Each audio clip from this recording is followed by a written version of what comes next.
Hello guys and welcome to a new episode of the DeFi Talks podcast. I am Ciro and today I have with me a special guest, Vlad. Welcome. You're welcome to introduce yourself. Hi Ciro. Hi everyone. My name is Vladislav Todorov. I'm a blockchain developer from Bulgaria. So let's talk about a little bit about your work. What do you do in the blockchain space? So right now I'm working with a few friends on an NFT project called Cipher Souls. It's kind of like a NFT / puzzle game collection. It's the typical 10,000 profile pic NFT collection, but mixed with a little puzzle game in it. So yeah, that's what I'm doing. Quite excited about it. Have a couple of great artists working on it. That's kind of how the project started to begin with. I really like their art. Me and my friend had some ideas of how we can mix it up with a puzzle game, and so we started working on it. So I took a look at your project and I saw the actual art, and it's instantly what stood out to me is I thought like this would fit a Lovecraftian theme because of the puzzles. That's kind of like one of the most traditional like gameplay mechanisms in Lovecraft games, and the theme of the art itself seemed very like mythical to me. Was that an inspiration for you at all? Sure. Not really. We didn't think of Lovecraft when conceiving the project. I think the main artistic inspiration came from the artists. Me and my friend, who are more on the technical side of the project, wanted to give a lot of creative freedom to the artists. We just wanted them to really enjoy what they're doing and to be excited about it as well, and to really own the artistic part. So one of them is really into mythology. The way his name is Grolu. He's kind of like an underground French artist. He's got his kind of art collective in France and kind of tours the world with doing exhibitions in different places as well. So he's really into mythology. He lived in different places in Latin America, got really into their mythology. A lot of his art is connected with mythology and kind of psychedelic themes. So that was kind of his artistic vision and lead to go into mythological characters. So we kind of built the story around the project from that. We have a little backstory of our characters, what they are, how they came to be, what these NFTs are, why do you need to solve the puzzles in order to get to the next NFT in the collection. So it all came together quite nicely. I also recall you mentioned something about the dolls, like what are the Russian dolls, right? Like Sure. One like inside of the other. That imagery it made a lot of sense to me. If people here are familiar with OpenSea, you can go and you can give like different NFTs levels, and you can give them traits and characteristics and set conditions for how these traits and characteristics get unlocked. It was really nice to see somebody do that with puzzles, and like I feel like it's very stimulating and rewarding when you solve something and you get to the next part and you have this badge of you actually making the solution happen. It made a lot of sense to me. I thought it was a really good project, and I will be linking that in the description of this podcast if anybody wants to take a look.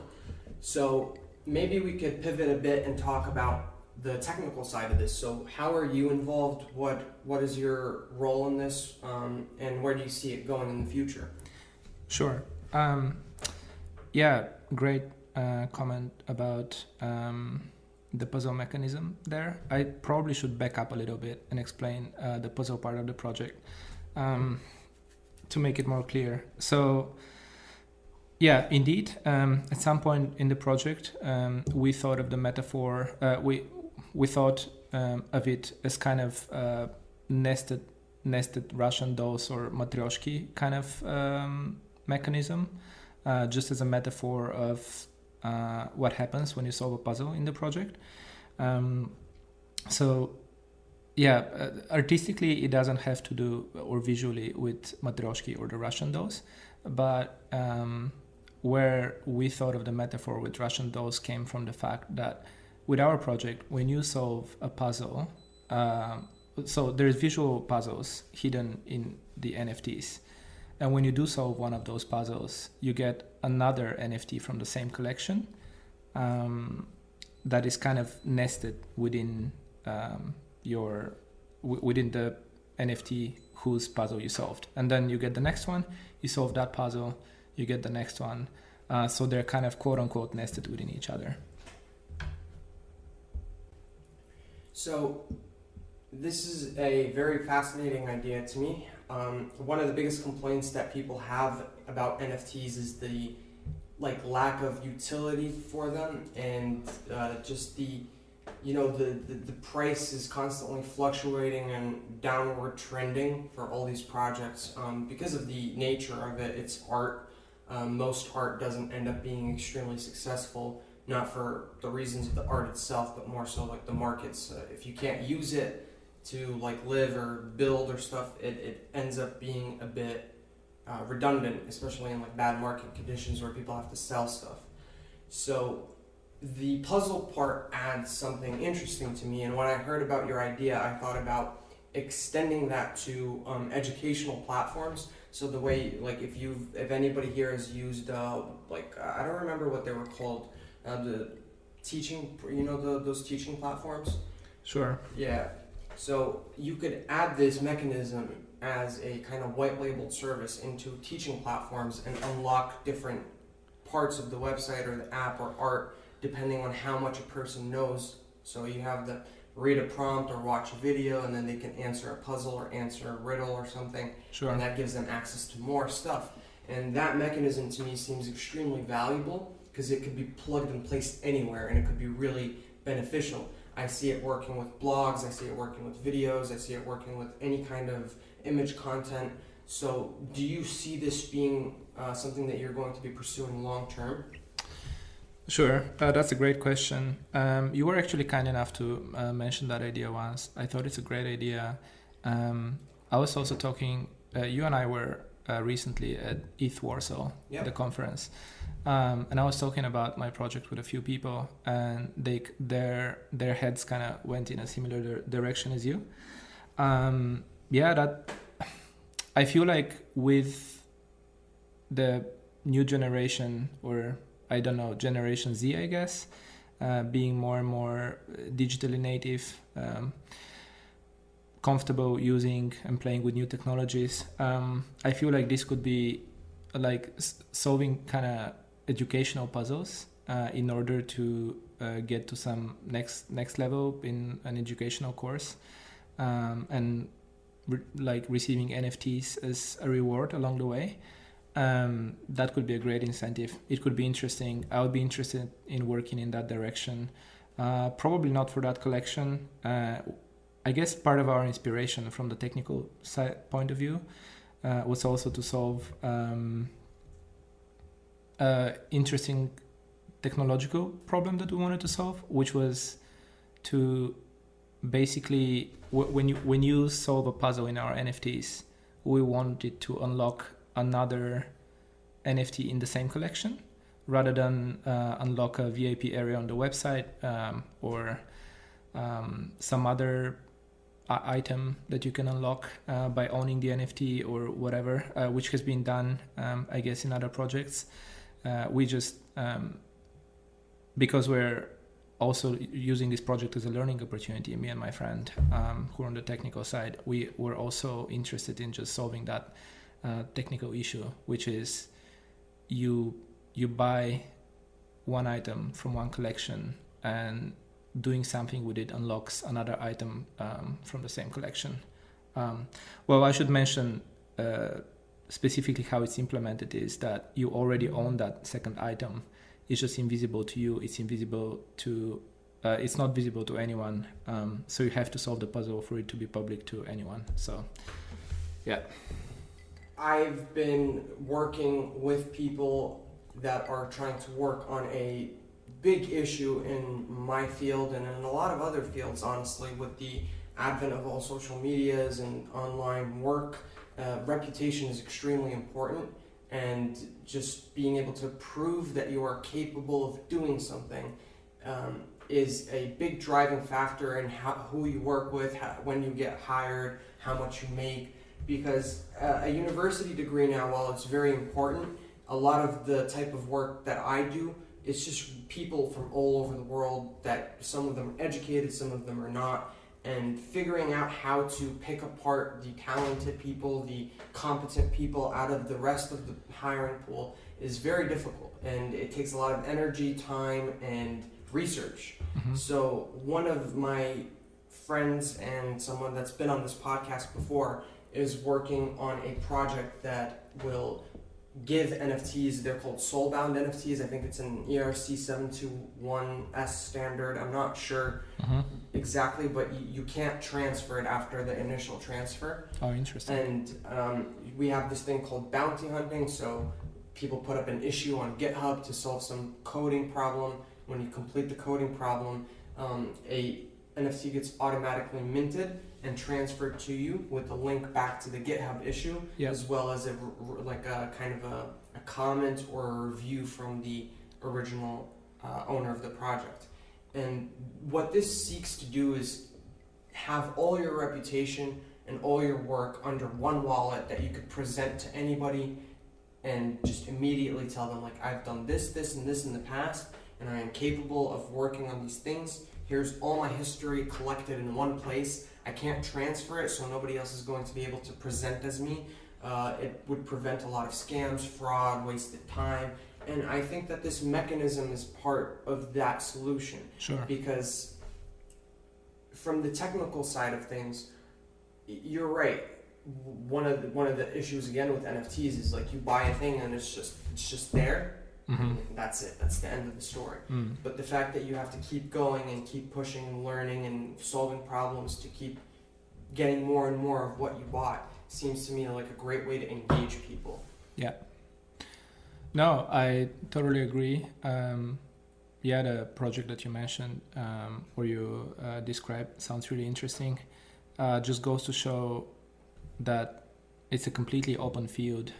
So many applications for NFTs for people to explore.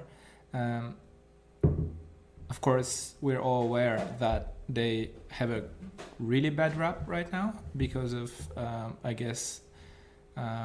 the crazy explosion in terms of prices, the kind of balloon that we had like a year ago, the craze, like with every craze, not all the quality is great.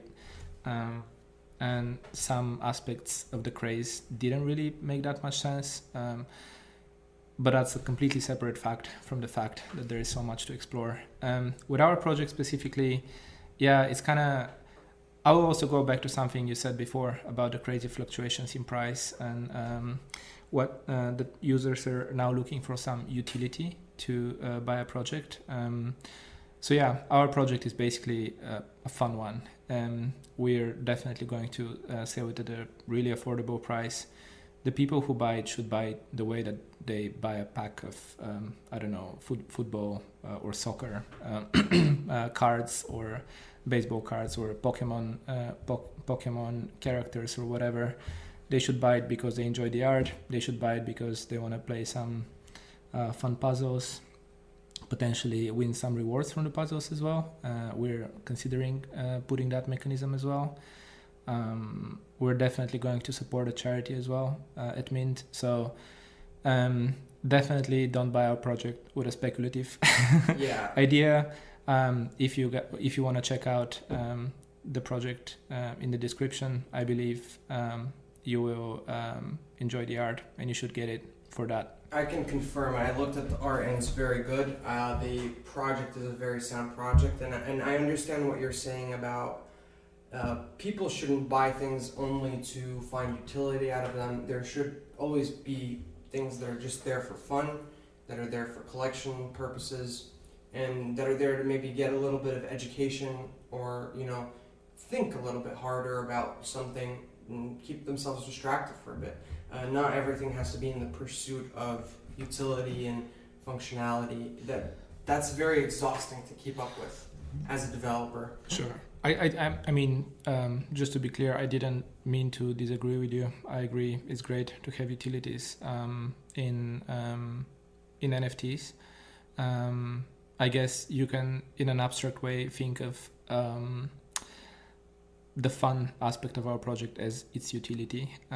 So that's what I meant. I agree that it's great to have some utility in it, even if it's just a little bit of fun. Yeah. I see. So now that we've discussed this, how about we talk more about you? So I know that you are from Bulgaria. Sure. That interests me a lot. I've been traveling in Europe for the last couple of months. Mm-hmm. I got to meet a lot of interesting people, Mm-hmm. and I haven't had much exposure to the eastern side of Europe in the past, so it's been a great learning experience. I would like to discuss this with you a little bit, maybe get to know your culture, Sure. and maybe understand what is happening in your country. And yeah, I'll leave it to you, whatever you'd like to start with. Yeah. Yeah. Indeed, not many people travel to Eastern Europe. Usually from the Western point of view, I guess, countries like Poland, Czech Republic, that's considered Eastern Europe, which from the point of view of the Balkans is a little bit weird. It's like, hey, look at us, we're further east. So yeah, definitely quite different than Western Europe, I guess. It's all relative, right? So depending on how much you zoom out, things, cultures get more diverse. I guess Bulgaria and Eastern Europe is still quite European in terms of culture, but you can definitely see some more kind of, I would say, and I don't know if that's the correct term to use, but I feel like you can also see some Oriental or more Eastern or Middle Eastern type of influence in thinking as well. We're not, and fellow Bulgarians, if anyone is listening, please don't lynch me for that. If you don't like that characterization, well, nothing wrong with these type of cultures. I'm just saying, in my point of view, we're not like just European in thinking or Western European in thinking. It's a little bit different. I've definitely noticed that. So one thing about the whole Poland and Eastern Europe, if you tell a Polish person they're Eastern European, they will get upset. They'll say, no, we are Central European. And I mean, they're right. They're pretty much right in the middle. Yeah. So also proud to be Eastern European over here. So nothing wrong with being Eastern European. Definitely nothing wrong with being from anywhere. It's just Sure. It's very interesting to me because one reputation I have in my head of Eastern Europe is the tech scene. Yeah. So this is like a full-time obsession for me, as you can tell.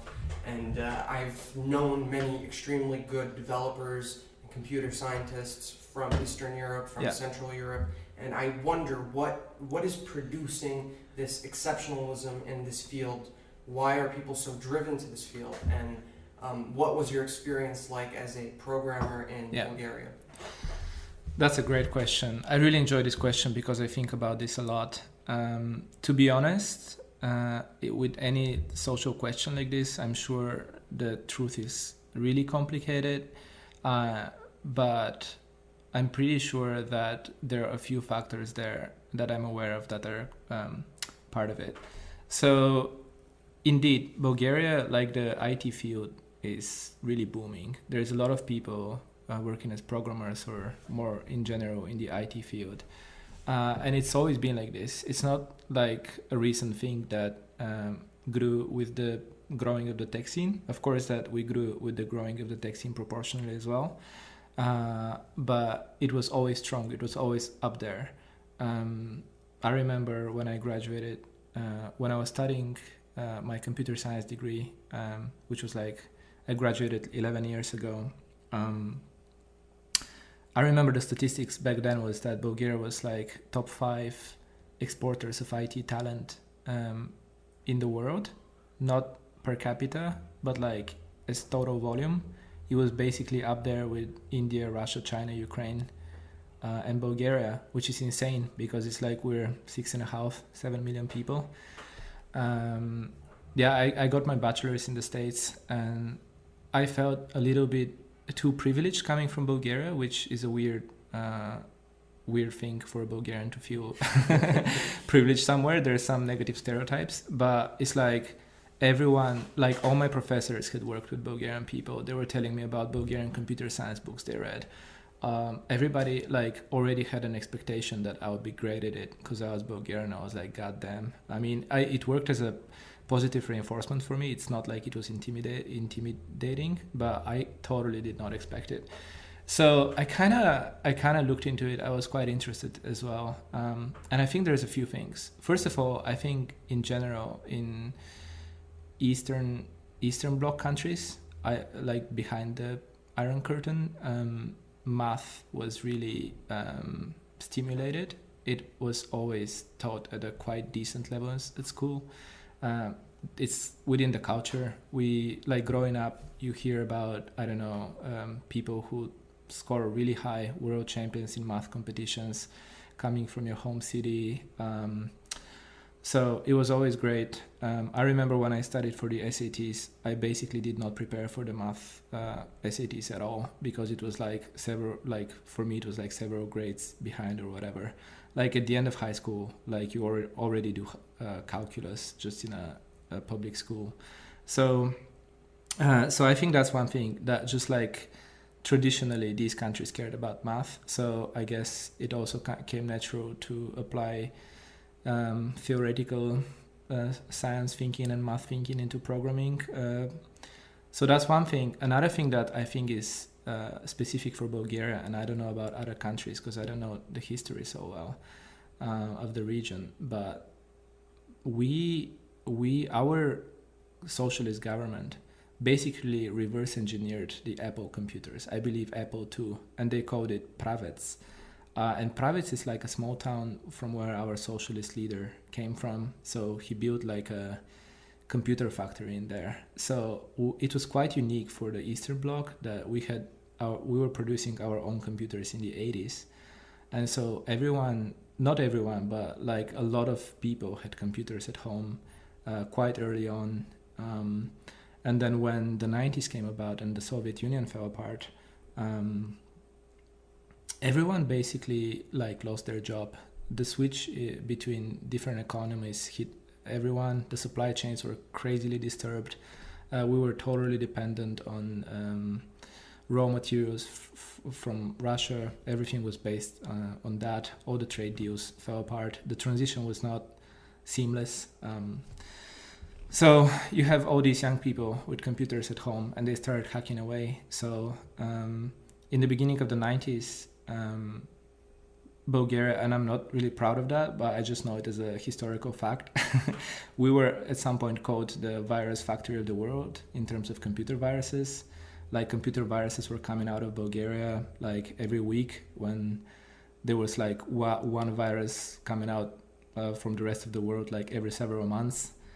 If anyone is interested in that stuff and nerding out about hackers, feel free to check out The Dark Avenger, which is like an early 90s Bulgarian hacker who caused crazy damage for that time, and still nobody knows who he is. So, also, yeah. I want to comment on this because for me it's a very interesting topic, and I've done very, very, very basic, very high level like overview of computer science through a free online course called Portswigger. Mm-hmm. So this company or this organization has a tool called Burp Suite, which is one of the #1 used pen testing programs in the world, and they're hired by a bunch of different like cloud providers, including Google and Dropbox and Amazon. So check that link out. 100% worth it. They can get you ready for a whole cybersecurity degree in like a year if you actually take it seriously. I do want to go back and comment on something you mentioned about in Eastern Europe. You guys had a big focus on mathematics. Yeah. And you said that by the time you were in high school, your level of mathematics was far above the American level, high school level of mathematics, which I have heard this before from other people, and I've also noticed it coming from another country back to the U.S. because I lived for a while outside of the States. Sure. The high school level teaching there seems very inadequate, but then we lead in universities, which absolutely, yeah. So there's that balance there, but how closely related is math and programming? Because this is a question I know a lot of people that watch this actually are learning to code, and this is constantly something that I get. Like, I'm bad at math. Yeah. Can I actually be a developer? I personally am not that great at math. I have a Yeah. high school level of mathematics, and that's it. I want to hear it from you. What do you think about this subject? I laughed because as soon as you said how related is math to, and I was thinking about the meme with Katy Perry. how going related like, is math to it's science, math right? related to science. It's math related. Math is the language of science. Yeah. Oh my God. Katy Perry. So, yeah, good question. I don't know, to be honest. I feel like math just helps you think. I mean, I can't go deeper than that. I guess that's a crazy cliche, but helps you think logically, right? So I think that if you go into, I don't know, analysis of algorithms and more technical programming in terms of like calculating which data structure to use to get better performance and things like this, or numerical analysis, I don't know, calculating some tiny errors in a program that where the tiny errors could be really important. So there's many applications I feel with more technical programming where it could be relevant. I completely agree with you that programming is changing so quickly. You have so many ready-made libraries that do so much, and so much of, I think, the value that programmers are bringing is being able to combine ready-made things in a valuable way, be creative and responsive to what is needed on the market, what solutions are needed. So yeah, I guess I see your point. Still, somehow I see that math was an initial driving factor for people to get into computer science more back in the day. I don't know if it's such a prerequisite or it would be such a big factor nowadays, or maybe I'm just wrong about it. But I always thought that the math inclination in Bulgaria played a role in us being quite into it in the 90s. Yeah. I see.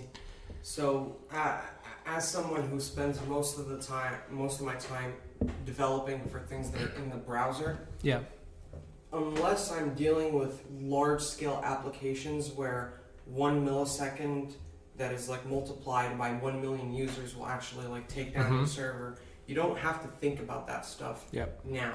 Like you said, there's so many ready solutions. There's so much no-code solutions that are available. A lot of backends as a service like Google platforms or AWS, which have this stuff built into them already. Sure. They handle the scaling, they handle the storage, they handle the execution. So from my perspective as somebody that lives in a browser, and I think that that's where most self-taught developers are going to, they're going to go at the beginning. You shouldn't worry about it too much, like now.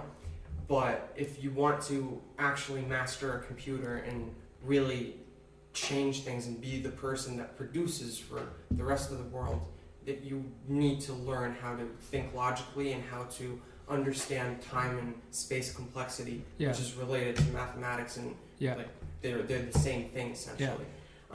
My first ever real programming project was something called Knight's Tour. Not sure if I've ever told you about it. Not sure. So you have a chessboard and you have a knight which moves in two spots and then one to the right or left in any direction.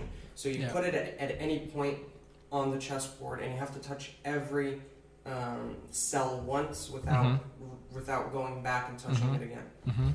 And this is a mathematical problem because you have to. It's a pathfinding algorithm. I worked on this for 3 months because I was still like very fresh. And I didn't understand how it worked. I thought I could just brute force it. Yeah. And then I realized like after 2 hours of just sitting and waiting for it to print the solution, I realized like, yeah, that's not going to happen anytime soon. And I started having to think about this stuff, like how much time is it going to take to find a solution? How much of the RAM is it using up? And that's stuff that the typical developer doesn't have to think about now. Yeah. But it's also extremely challenging. Yeah. And it makes your mind expand. You feel like your brain is growing while you're learning about it. Yeah, I completely agree, yeah. What are some computer problems that you've worked on that made you feel like you gained more insight? Oh man, you know what? The story you said reminded me of, again, back in college, we had a recruiter that came to campus. He graduated my college, and he had like a Wall Street company doing arbitrage trading. So being super close to the source of the data and writing the code in C in the fastest possible way was really important. Time was of the essence, obviously, with arbitrage trading. So, by the way, this guy's story, I still think about it sometimes, and it's inspirational to me, and I try to push myself to have more of his approach, which was like the way he got his first job was basically walk into a big Wall Street company and be like, hey, I want to code for you for free. If you find my services useful in a few months, you can start paying me. So that's how he got his foot in the door. But anyway, he came to our college to recruit, and he gave an assignment, which was, again, like a chess program. And it was something like, if you have 9 queens on the chessboard, is there a position in which none of them threaten the other? And just like you, I basically tried to brute force it. And yeah, you can't. I mean, you can, but it takes too long. I'm like, oh, this is, of course, I'm not going to get the job if I brute force it like this. So yeah, absolutely. It's just like... I've actually heard about that problem because when I was trying to find a solution for my problem, one of the most popular chess problems in coding that I found was the queen's issue. Really? Yes. I didn't know that's a... See, I don't know about these kind of... nerdy problems, I guess, but so I didn't know it's a common one. But yeah, like you just it's very difficult. You pull all-nighters, you don't sleep, you start seeing different dimensions, keeping like the different dimensions of the arrays in your operating memory in your brain and going crazy. So yeah, I know what you mean. These more dry and theoretical problems, they might seem a little bit pointless at the time, but they're fun, and then they help your thinking. Not to be sappy, and I'm probably going to sound very sappy, but the first time I found a solution that would work theoretically, but it wasn't time efficient. It didn't. Like you said, you're brute forcing it. So when you are brute forcing, you're just randomizing the solution, and if it fails, you're not really learning from the failure, so you just keep doing it over. You can probably get stuck just doing it over and over again. Statistically speaking, it's possible. But when I sat down there and I started realizing what this actually meant and how many years this could take, it changed my perspective on life completely, because I realized, like, we have limited time, and this is not stuff that I would usually think about before I had to sit down and actually like face the problem. And I don't think it's very easy for people to understand this on a day-to-day basis because things go by so quickly. But when you're sitting and you're dealing with a logical problem and you have to focus on it and you have to get it done, it forces you to kind of figure out how to deal with your time and your situation in the most efficient way possible. And I think that generates growth. It generates more intelligence and insight into not just like, solving Knight's chore or the Queen's issue. It teaches you about learning how to handle your time, Sure. learning about the complexity of limitation, and it's a very interesting subject for me. So thank you for reminding me about that. No, thank you for bringing it up. And yeah, I agree. It's very satisfying when it works in a more efficient way. It kind of primes, quote unquote, primes you for, being more efficient in general. I agree. Yeah. So let's take a step back and talk about Bulgaria. So I know that now you're in Poland. How long have you been in Poland? Yeah, I've been here for about 3 years. I guess I last lived in Bulgaria 4 years ago. I was in Berlin for a year as well. So, yeah. So can you tell me a little bit about your experience there? Were you a developer at the time? So, no, not really. So I came back to development like a year ago. But back home in Bulgaria, it's a funny story actually, because I was quite burnt out after graduating computer science. And then my idea was basically to freelance with a friend of mine and volunteer to like making websites for people and optimizing them for search, like the search engine optimization, so-called search engine optimization. So yeah, that was the idea. And then we started just without really doing proper business analysis or whatever, we started getting quite a lot of clients and decided to start a company. So we had a small digital marketing company, about 30 people in size. So I was kind of running that with my friend for about 8-9 years. So yeah, that's what I was into back home. And what was it like living there as a business owner, as somebody that works with a lot of different businesses? Because you mentioned something about, is it still a socialist government? Not really. So at the end of the 80s, beginning of 90s, we transitioned to democracy. I guess there are socialist democratic governments as well. But what I meant was we transitioned from the, socialist/communist government behind the Iron Curtain up until the end of the 80s. So we transitioned to democracy. But yeah, so how is it like to live as a business owner? Because I think this is a misconception. A lot of Americans, including myself, I've had these misconceptions that if you are living in a country that espouses these ideas, it's much harder for business to flourish. I see. And it's a more challenging endeavor. Mm-hmm. So I kind of want to understand it from you, as now I have the opportunity to actually ask these questions. I see. Yeah, I understand. As a small business owner, I didn't experience any explicit impediment to what I was doing. No shakedowns, no crazy stuff, no nothing like really bad like the old stereotypes of Eastern Europe might lead you to think. The issues that we were facing, if any, from the government side or from being situated in Bulgaria were mostly implicit missed opportunities rather than like any explicit issues. So we don't really have that much business stimulus back home. The local market like buying power is not great. You always have to look for outside buyers.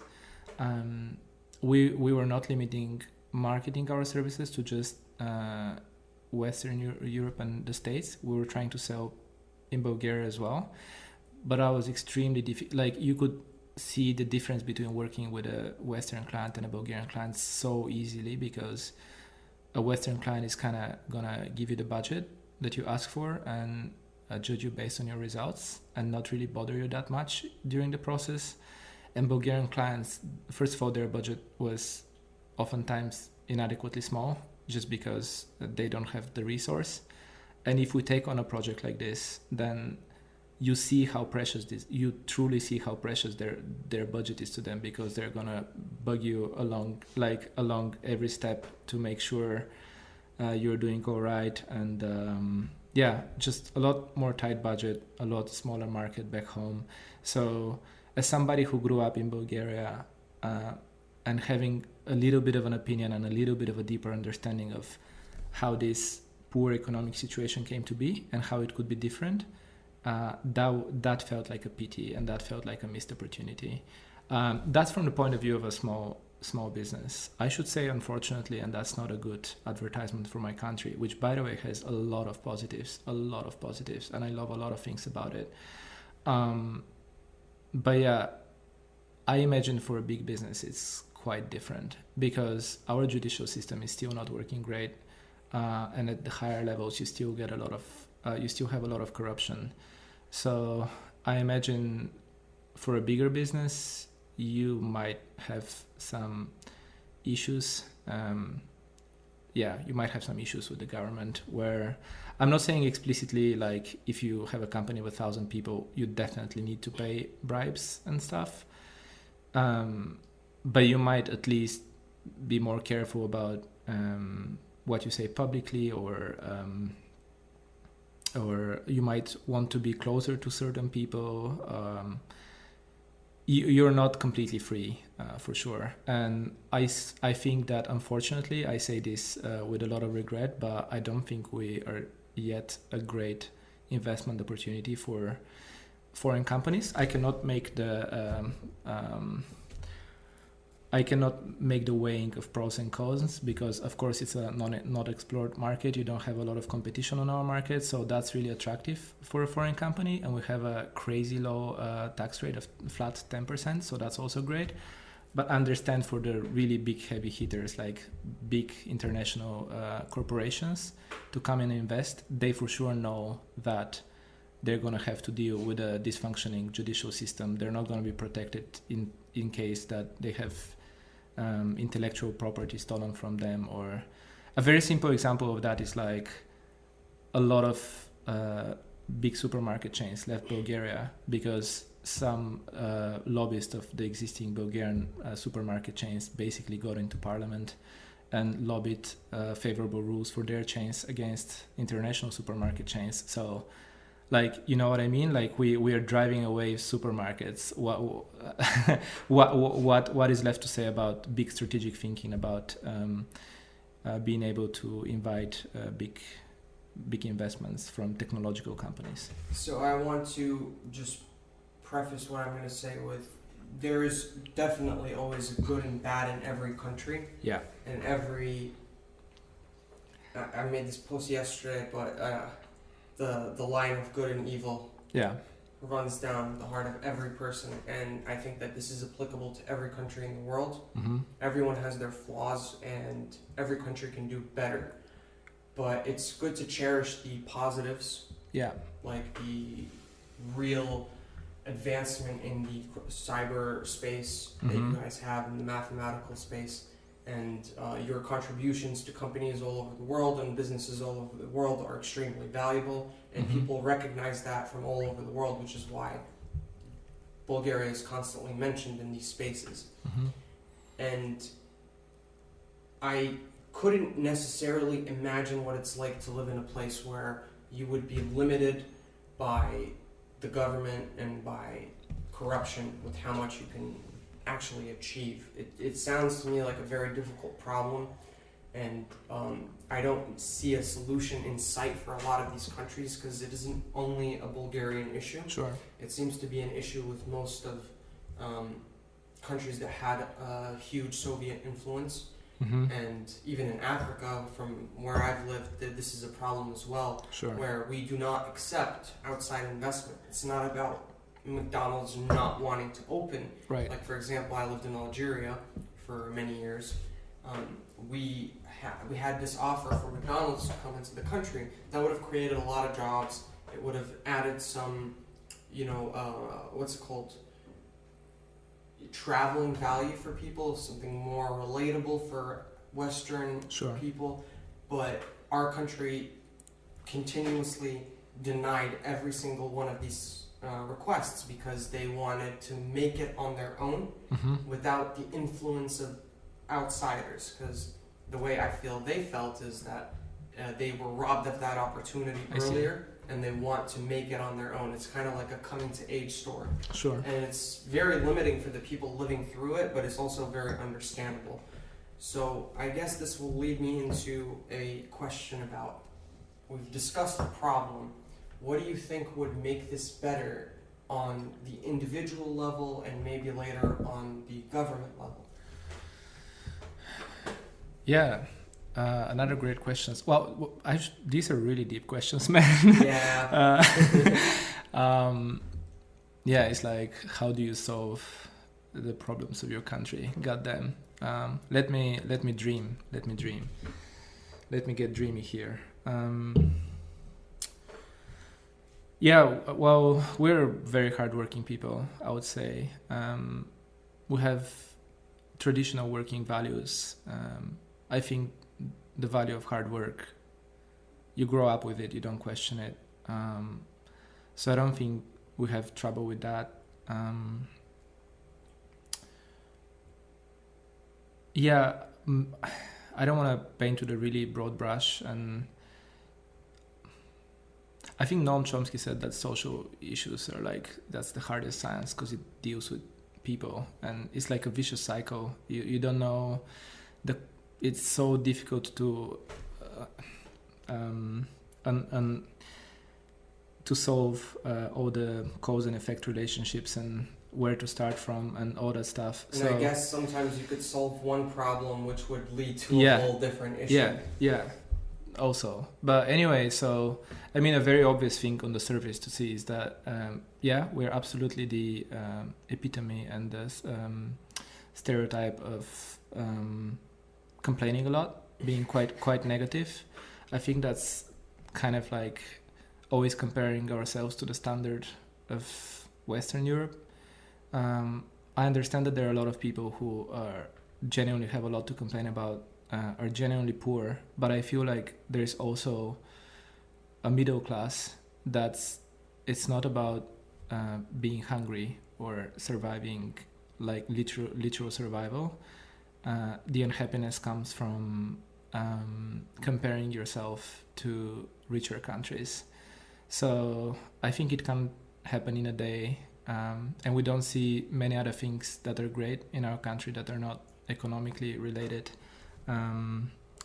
So I think basically the point I'm trying to make is that there's a large number of people that of us who should look more introvertly and try to be more positive in general. But then again, that's a vicious cycle, because when I guess when you have a positive attitude for a while and try to change the world from the bottom up with your positive attitude, and if the world, quote unquote world, or your country keeps beating you up, then maybe it's granted to get negative again. So I don't want to make this super simple case like, guys, be more positive, but there is a case to be made about catching yourself in everyday situations being overtly negative when there is a lot of things also to be positive about. So that's on individual level. I guess we all should become more political. I feel like I've traveled a little bit, not too much, but I feel like countries that are exposed to more autocratic and non-democratic regimes, they're so disenchanted. The regular people, they're so disenchanted from the political process. And like, I was in Nepal a few years ago, and when you talk to normal people, they're gonna tell you, oh, I don't care about politics, it's just dirty, I don't want to hear anything about it. And it was literally a deja vu of being a kid in Bulgaria in the 90s. That's what people would say. And now it improved a lot, where a lot more people are getting involved in the political process. But we need even more of that, because we're still cynical. We still think nothing is going to change. But we have a election on October 3rd, for example. It's our fourth election in a year, because there is some political instability. And still the projections are that 49% of people are going to vote. That's still really bad. That's still a matter of mentality that I'm sure that I know all the arguments. It's just choosing the lesser evil. All the parties are bad. and so on and so forth. And still I can make the absolutely 100% sure argument that if we vote to 70, like if we get our voting numbers to 70-80% of the people, I'm 100% sure that we're going to come out with a better government than with lesser voting. So just push it, like I would say on an individual level, if, although things are not great, if we manage the strength to become less cynical and push ourselves to get involved, even with just voting, that's still little by little, I feel, going to improve the situation. You've hit me with a lot of truth bombs, so I'm one of those people that's like, I don't want to vote. It's a bad idea. I have all those arguments always floating around in my head because I feel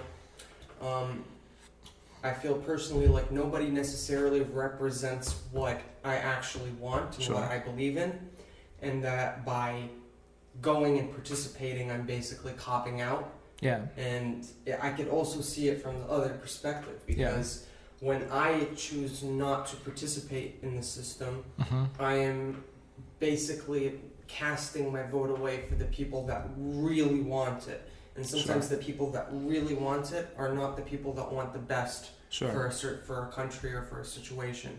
So it's a very difficult balance to tread. Yeah. And I think that we definitely need somehow to get more educated on who we're voting for. And instead of looking at personalities, we need to start looking at policies, and we need to figure out how to understand what these policies mean for our future, which is extremely difficult. Like you said, it's we can't predict in the future, and humans are the most, like, there's so many variables in one person.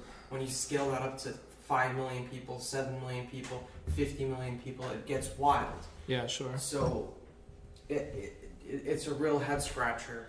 But if I were to say anything about improvement and on an individual level, I think that people have to put a more conscious effort into providing a path for education. Oh yeah. Because that's sorely lacking in our environment. I know that a lot of men, a lot of women feel disenfranchised, alone, and on paths that they don't know where they're going, and nobody's necessarily like helping them find a way. Yeah. I'm very grateful to have had people that helped me find a path. And I think that that's made me more positive in general. Like you said, I was a very negative person, and now I'm able to say, like, yes, this could be turned around, this could be better. Yeah. And I think that that is a very individualistic effort that needs to be made on each of our parts, whether that's me or you. Right. Everybody has to put an effort into helping guide those that don't have that guidance. Yeah. And if we can start doing that, I think that empathy develops in people. Yeah. And empathy will help people make better decisions for their fellow countrymen, for the global economy, for their families. Yeah. So I don't want to resolve all the world's problem in a 1 hour conversation, but I think that's a good note for me to end on in terms of this topic. Sure. Just a quick note.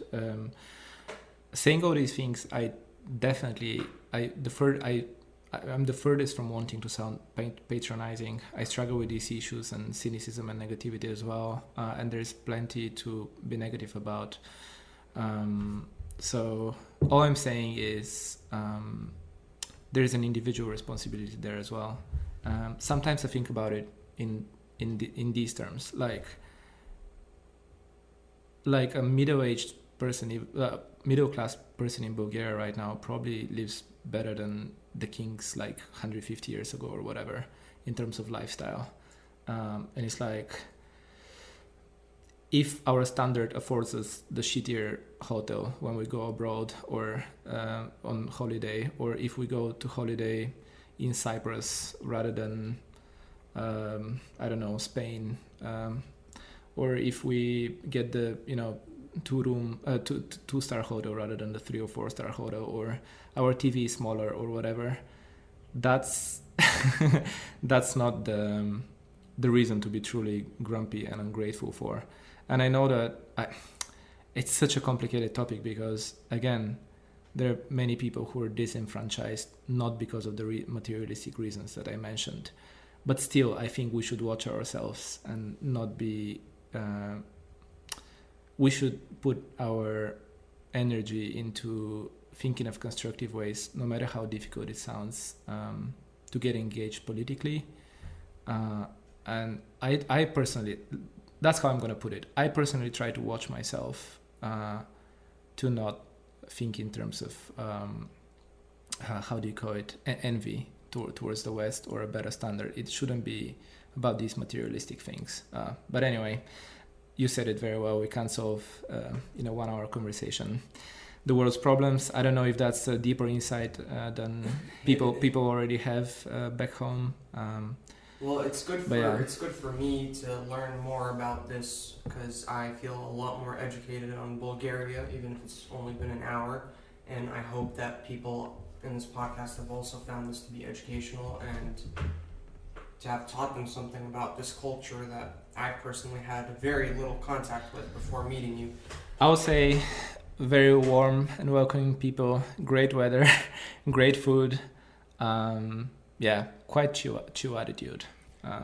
Definitely. And one last thing on what you said is that we are in the top 1%. That's what I think everybody's kind of missing in their heads is that even if you're in the middle of the worst countries on the planet, you are still in the top 1% because everybody that's lived before us has had to deal with immeasurable pain and suffering for us to be here. And we should really be grateful for this opportunity. Sure. So that's a great positive note.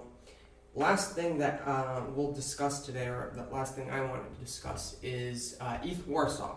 Sure. So for the last year, I've been working full-time, plus some, to make it in this field and help improve my career.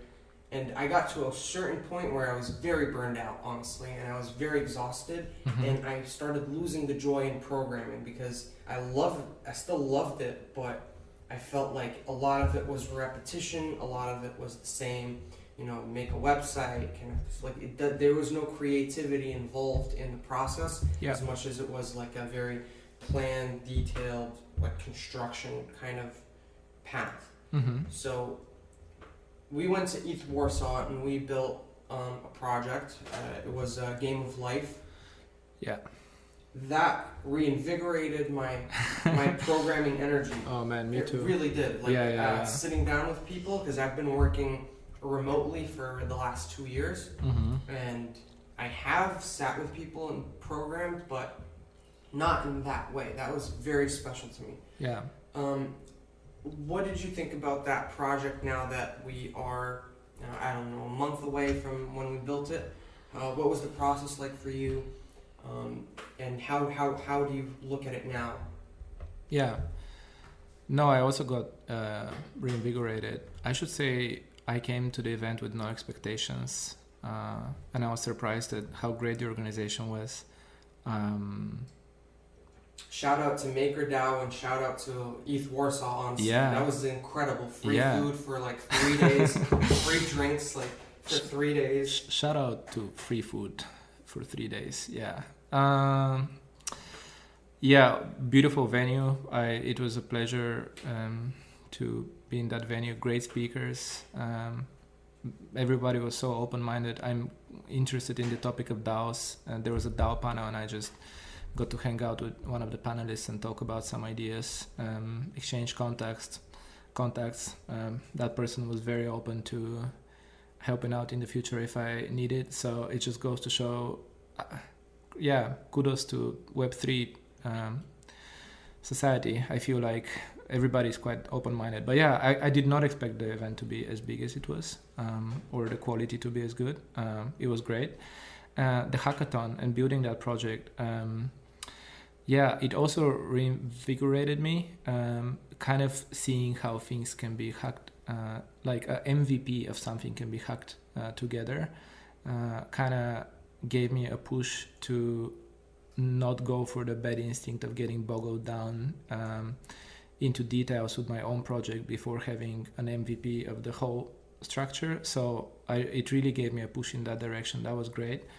It was also a really big learning experience because I feel that if I did it again, I feel like I would be a little bit less casual about it, about the hackathon part of it.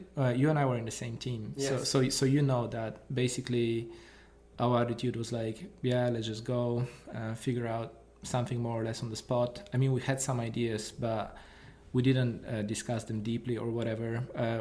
Some of our team members were people we randomly met, so I feel like having a little bit of structure beforehand would have been great.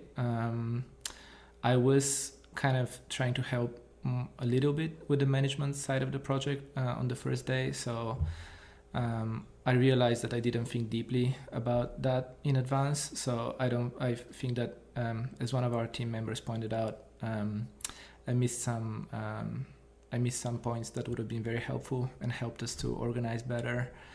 So that was a point that I took from it. But yeah, it kind of, what I was left from it was with like, yeah, I would go for a hackathon again and be better organized for it in advance, I guess. I was on the same team as you, and half of the team was people that we've never met before. Yeah. Random people that we just met at the event. Yeah. And for me, I typically don't like working with people that I don't know, because it's like everybody's kind of competing for how things should be done. Yeah. And it's very chaotic situation. But it taught me a lot, because I was able to learn that every single person at that event, they all had a special quality that made them indispensable and made them able to push the envelope further. And that if the right combination of people and tasks were given, people could produce amazing things. I'm going to put as the preview of this, I'm going to put the actual game going on in the background so people can see what we're talking about. Yeah. It was a big learning experience for me. It taught me to be more patient with people, and it taught me to learn that everybody has a place, and just because somebody is better at one thing doesn't mean that you're worse. It just means that you have a different set of skills and you could contribute in a different way. And this is still influencing my life to this day, and I really look forward to the next hackathon. I think I'm going to be throwing one in February. Oh, because cool. we're doing one in the States, DeFi Philly, which is the kind of the seed of this project. This DeFi Talks podcast was through DeFi Philly. We started it together, and we did an event, kind of like at a venue. We got a venue. We had like 300 people. We got speakers. It went really well, and now we're moving towards hackathons, getting in touch with more experienced companies to organize better. Yeah. And I want to replicate that here in Poland, because there's such an active Web3 and tech community here. Yeah. It's a very inspirational, very special experience, and I'm very happy to have had it with you. So yeah, same. Awesome, man. Yeah, about the Web3 community in Poland is crazy. Like, I started going to events, I want to say maybe 7-8 months ago. I hope I'm not mistaken with the timeline. And even in that time frame, they became more often, more of them, more different organizers. There's events you can go to a couple of times a week, I would say. So great to see that. And yeah, great that you're organizing something as well. That's awesome. thank you very much for being on this episode, Vlad. I learned a lot about technology and Bulgaria and personal responsibility. This was an amazing experience. I really appreciate your time. Could you please shout out your project one more time? I should say I really appreciate the opportunity. It was a lot of fun. I always enjoy chatting with you anyway, so that was great. The project is called Cipher Souls. You can find it on ciphersouls.com. We are soon releasing the website, currently in works. Check it out. By the time most people are going to be seeing this, it's probably going to be up and ready. I'll leave a link in the description again to all the projects that we discussed. And if you are interested in getting active in your community, download the Meetup app and use it. It is the best application for organizing events, for meeting new people, and for getting involved. So Shout out meetup.com. Shout out Meetup. Thank you so much, Meetup, for giving us this experience, honestly. Yeah, that's how we met. So. All right, guys. This has been another episode of the DeFi Talks podcast, and we'll see you in the next one.